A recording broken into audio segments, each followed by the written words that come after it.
There was a weak man named Ahab that came to the throne of Israel, the northern half of the kingdom, 918 BC. He lived up in Samaria, close to the Zidonians, who were Baal worshippers. Ahab married Jezebel, daughter of Ethbaal, king of the Zidonians. Jezebel was known for her religious zeal. She despised the God of Israel and promoted Baal worship throughout the land. Find all the prophets of Jehovah and kill them. Baal will be our God. The king had a servant named Obadiah who worshipped Jehovah. I must find the prophets of God and warn them.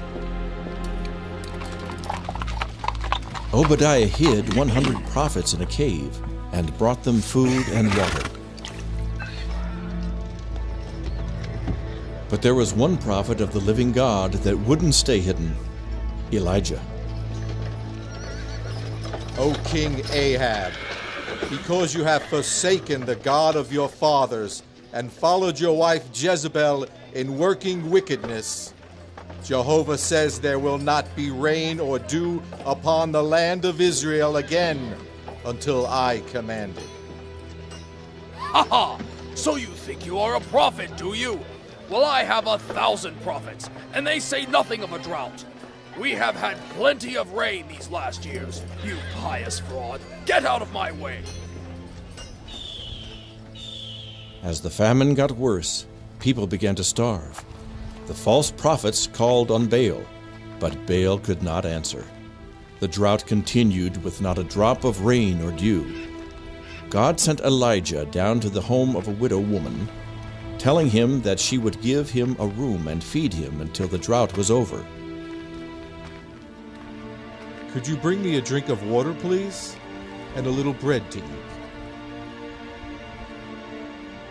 I tell you the truth, I have enough flour and oil left to bake 2 little pieces of bread. I was just about to cook it for my son and I. We were going to eat it and then lie down to die. There is no hope. God is punishing us for our sins. Do not fear. God will take care of you. Bake the bread you spoke of and bring it to me first. Afterward, you and your son can eat. For this says Jehovah, God of Israel, your barrel of meal and your jar of oil will not be empty until the day God sends rain upon Israel. It's true. There is still flour in my barrel and oil in my jar. We can't pour it all out. It just keeps coming. It's a miracle. God is good. For the next 2 years, the 3 of them ate bread from that 1 barrel of meal. One day Elijah came home to his room in the widow's house to find that her son had died. He came down with a fever and died. What have I done to hurt you? Did you come here just to remind me of my sin and forgot to kill my son? There is still a God in Israel. O Jehovah, let the soul of this child come back into his body. God heard the prayer of Elijah and sent the boy's soul back to re-enter the dead body.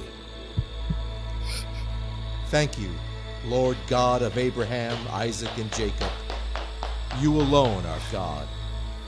My son! I told you there was a God in Israel. The famine continued for 3 years. The people were starving, but they continued to worship the false god Baal. Why doesn't Baal hear us and send rain? Maybe Baal is just a dumb idol. He doesn't have any ears. Jezebel and Ahab blamed Elijah for the famine. They sent soldiers throughout all the land and even into neighboring countries to find Elijah. Their orders were to kill him on sight. Send us Elijah. If you are hiding him, you will be killed. Ahab, are you looking for me? Are you the one that has been troubling Israel with this famine? You are the one that is troubling Israel with your idols. Let us have a contest between Jehovah and Baal. Bring your 850 prophets and meet me at Mount Carmel. A contest, you say? Sounds interesting. We'll see you there. Several days later on Mount Carmel. How long are you going to stand between two opinions? There is only one God. If Jehovah is God, then worship him only. If Baal is God, then worship him. Make up your minds. I challenge you, prophets of Baal, to a contest. Then we will find out who is the true God. Yes, a contest between the gods. What shall we do? You build an altar to Baal, and I will build one to Jehovah. We will put wood on our altars, and we will lay the sacrifice on the wood, but we will put no fire under it. You will pray to your Baal, and I will pray to Jehovah. The God that answers by sending fire on the sacrifice will be the true God, and we will all worship him only. Since you have me outnumbered, you can go first. O Baal, hear us this day. We dedicate this sacrifice to your great name. O Baal, the great and mighty! Oh, Queen of Heaven, come and help Baal this day! If Baal is a god, then he is not paying attention to you. Maybe he is talking, or just can't hear you. Or perhaps he is on a journey, or sleeping. That's it, he is asleep. And you need to shout louder so you can wake him. You dirty... You can't do any better. Let's not give up, men. Perhaps if we cut ourselves, Baal will be pleased. The prophets of Baal became desperate and began to throw themselves on the ground, cutting their flesh and screaming so Baal would hear them. I offer you my blood, O Baal. Hear us.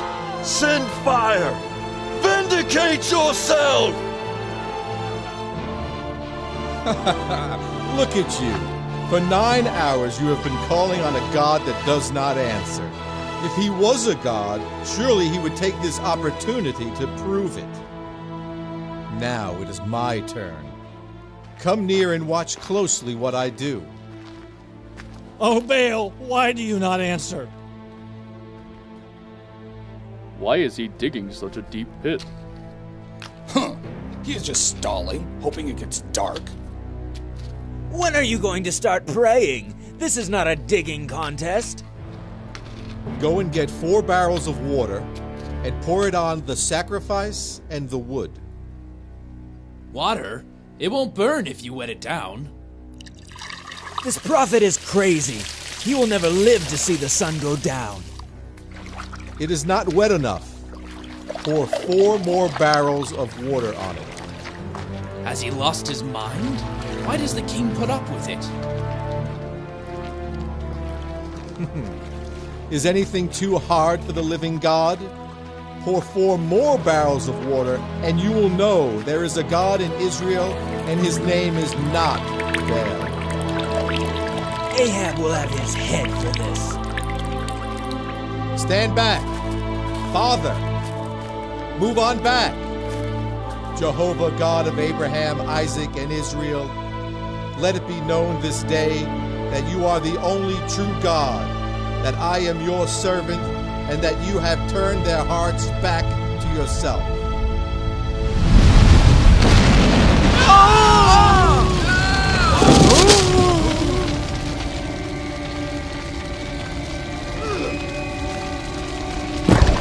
God of Abraham! It is scorching hot! Fire from heaven! Help! Behold, the God of Abraham and Isaac has answered by fire. It even burned up the rocks and dirt. What kind of God is this that has no image and yet does this? Moses commanded that we should worship Jehovah God and Him only. He commanded the death sentence on any sons of Israel that worship any other god. No! Have mercy! Kill them, all 850. But we didn't know. Put them to the sword now. The prophets of Baal were all killed. O king, you will need to eat and drink and then make haste for home. I hear the sound of an abundance of rain. 3.5 years earlier, Elijah had told Ahab that it would not rain in Israel again until Elijah so commanded. With the prophets of Baal dead and the people once again worshiping the true God, Elijah commanded it to rain. A big rain would swell the rivers and prevent them from returning home, so they had to make haste or risk being cut off by the floods.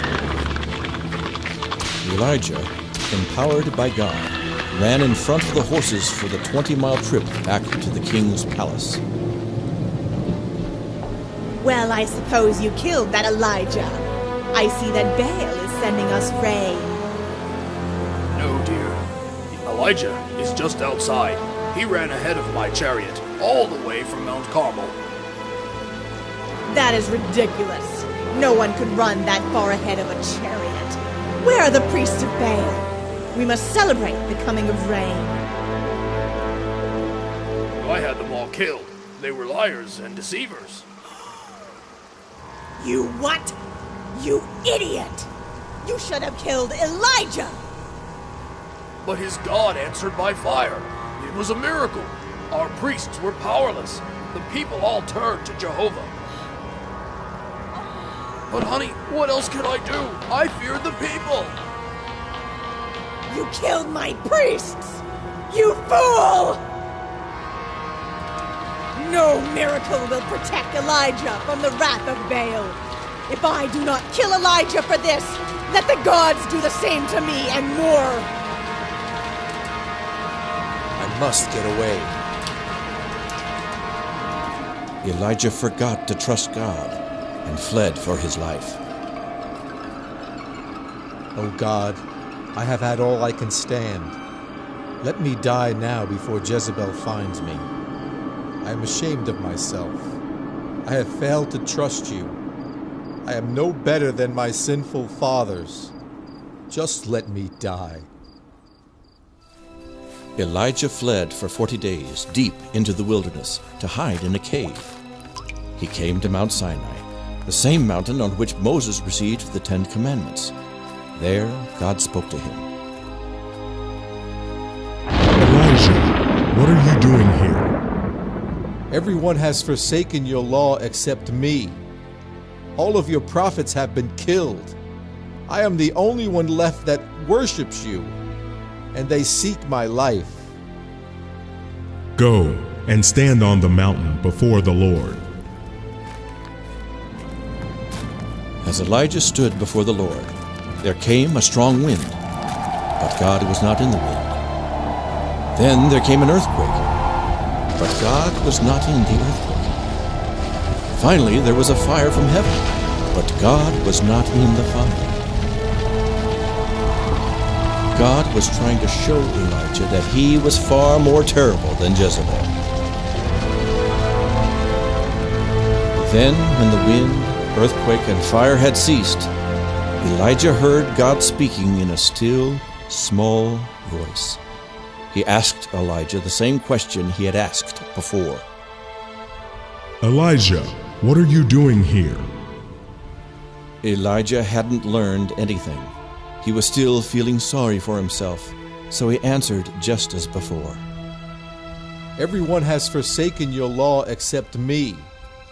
All of your prophets have been killed. I am the only one left that worships you, and they seek my life. All right, if you would have it this way, go and anoint Elisha to take your place as my prophet. And though you don't know it, there are 7,000 in Israel who have not bowed down to the statues of Baal and have not kissed his feet. Now go your way. All the family of Ahab shall die. Elijah found Elisha plowing with his oxen and anointed him to be a prophet. The Lord has said you are to be his prophet. I will sacrifice my oxen to the Lord and follow you immediately. Right next to Ahab's palace was a vineyard owned by Naboth. Ahab often looked out the window and admired its beauty, wishing it was his. The more he thought about it, the more he wanted his neighbor's property. The commandment says, "Thou shalt not covet." But Ahab did not regard Jehovah. Ahab had plenty of money, so he decided that he would just buy the vineyard. Sell this vineyard to me. It is right next to my house, and I will give you a better vineyard somewhere else. God would not permit such a thing. This property has been in my family for over 500 years. The law commands us not to sell our land outside the family. Tell me, my dear, why do you not eat? Why are you so sad? Because Naboth will not sell his vineyard to me. You are the king. You have the power to do anything you please. Don't let one lowly peasant stand in the way of your happiness. I will get the vineyard for you. I will pay you more when the job is done. Now keep your mouth shut, or you may get the same. Moses' law says, "Thou shalt not bear false witness against thy neighbor." There, that's the one. Yeah, and he said the king should die. And he said God sends devils to possess the king. Then he deserves to die. They carried Naboth off and killed him. There, dear. Now you have your vineyard. You can't get ahead in this world unless you are ruthless. The strong survive. It is lovely, isn't it? I deserve it, don't I? Jezebel knew that her god, Baal, did not have eyes to see. But there is a God in heaven that sees every act and never forgets. Elijah, Ahab has gone down to the vineyard of Naboth to possess it. Go and meet him there. Deliver my word unto him. Ahab, God told me to tell you that you have killed an innocent man and taken his property. For this and your other sins, in the very place where the dogs licked the blood of Naboth, they shall lick your own blood. Has my enemy found me here? You cannot hide from God. Because you traded your soul for possessions, God will bring evil upon all your family. All your children and relatives will die, even the little ones. You have provoked God to anger. The dogs shall eat Jezebel by the wall of your house. When a member of your family dies in the city, the dogs will eat his flesh. If they die in the field, the buzzards will eat them. None will be buried with honor. This is the word of the Lord. It shall come to pass. Please, I will start sacrificing to Jehovah. All that Elijah has said has come to pass. Ahab now sacrificed to Jehovah, but he did not follow him with a pure heart. Much later, the false prophets advised King Ahab on a military issue. Go up and fight at Ramoth Gilead, and God will give you a great victory. And all the prophets agree on this? King Ahab, Jehovah has spoken to me. You will go up to Ramoth Gilead, and there you will be killed in battle. Don't pay any attention to Micaiah. He is not the only prophet of Jehovah. There are 400 of his prophets who say that there will be great riches and success at Ramoth Gilead. I hate Micaiah. He is so negative in everything he says. King Ahab, you have worked evil in the sight of God. You consult false prophets who take money for their services. They preach lies. I saw God sitting on the throne, and all the angels of heaven were standing before him. He asked, "Since Elijah told Ahab he was going to die, he has been very careful not to get in harm's way. He must be persuaded to go into battle. Who can persuade Ahab to go to battle at Ramoth Gilead, where he will be killed?" And one said one thing, and another offered another suggestion. After discussing it, one of the angels stepped forward and said, I have an idea that will work. I will go down and be a lying spirit in the mouth of all his false prophets. I will tell them that Ahab should go into battle. That is a great idea. They will prophesy that he is going to be victorious, but when he gets into battle, I will have him killed. Go then. You think the Spirit of Jehovah left me and spoke to you? You will know who has the Spirit of Jehovah in the day when you go into an inner room to hide for fear of your life. What is this? Another prophecy? Nah! Put this fellow in prison and feed him just enough to keep him alive until I come back from the battle. Then we will kill him. If you return from the battle alive, then I am a false prophet and would deserve to die. That was a good idea, disguising yourself as an ordinary soldier. They will never know you are the king, and our men are doing well. I can't wait to see that prophet's face when you come back alive. Yeah, and this armor will protect me against any arrows. The soldier shot an arrow high in the air, not aiming at anyone in particular, just hoping to hit one of his enemies.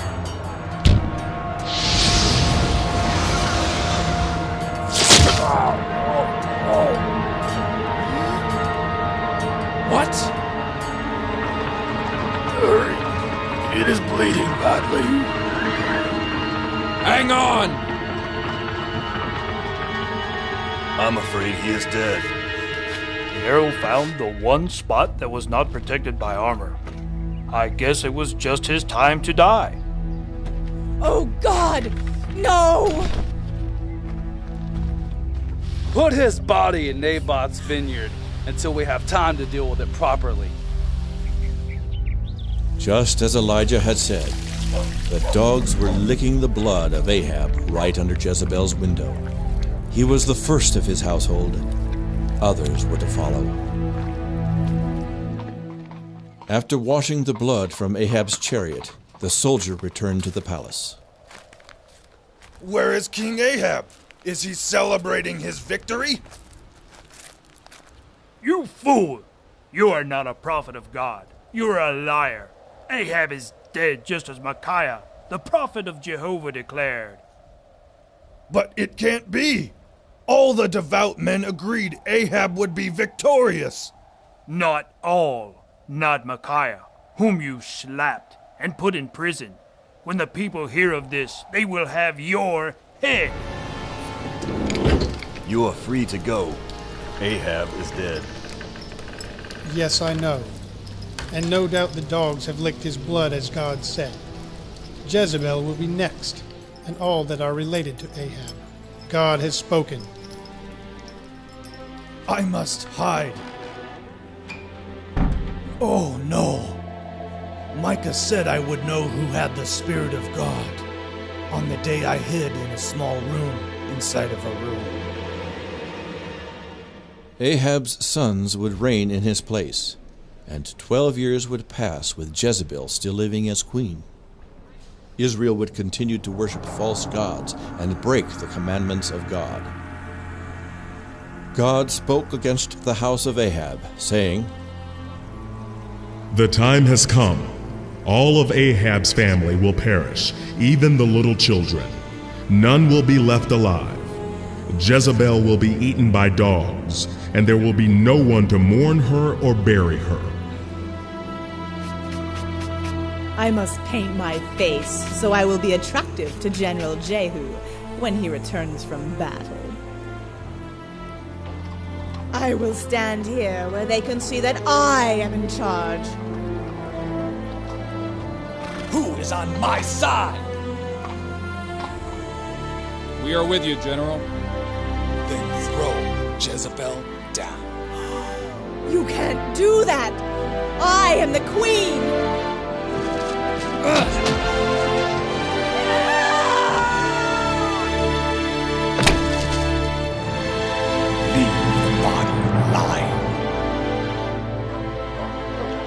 Dogs ate Jezebel and licked up her blood on the very spot where they licked her husband's blood, just as the prophet of God had said. But the dogs would not eat the dirty hands that had done so much wickedness. Just as the prophets had said, the rest of Ahab's children were all killed by the people of the city, until there was none left of his family. Those who died in the fields were eaten by the buzzards, and those that died in the city were eaten by the dogs. Nothing was left to bury. Truly, the wages of sin is death.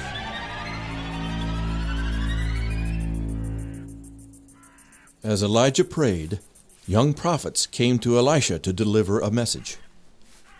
God has spoken to some of the young prophets. Did you know that today your master Elijah is going to be taken to heaven? Yes, God told me also, but be quiet. Do not say any more. Elisha, you stay here. I'm going to take a trip down to Jericho. As God lives, I will not let you out of my sight. I will go where you go. Did you know that your master Elijah is going to be taken up to heaven today? Yes, I know it. Now don't bother us. Keep this to yourself. I must not let him out of my sight. You stay here in Jericho. I must take a short trip down to the Jordan River. As surely as God lives and you live, I will not leave you. There were those young prophets following us again. How are we going to cross the river? It is running high today. On dry ground.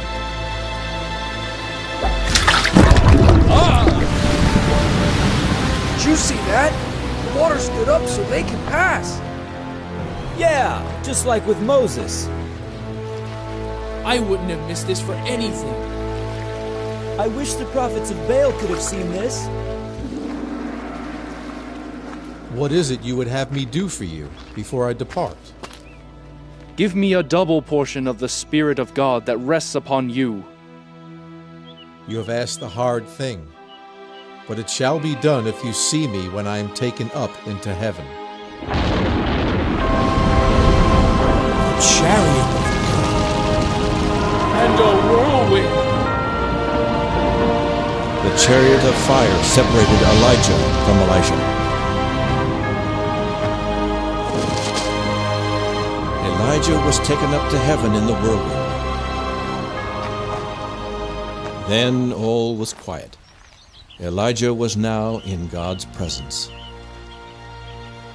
All that is left is his mantle. It is what he used to part the waters. Where is the God of Elijah? The spirit of Elijah is upon Elisha. Man, this is some kind of day. Elisha went on to perform twice as many miracles as did Elijah. He was faithful to God, but the people would not completely turn from their idolatry. Where did Elijah go? We must go look for him. There's no use. He has gone to heaven.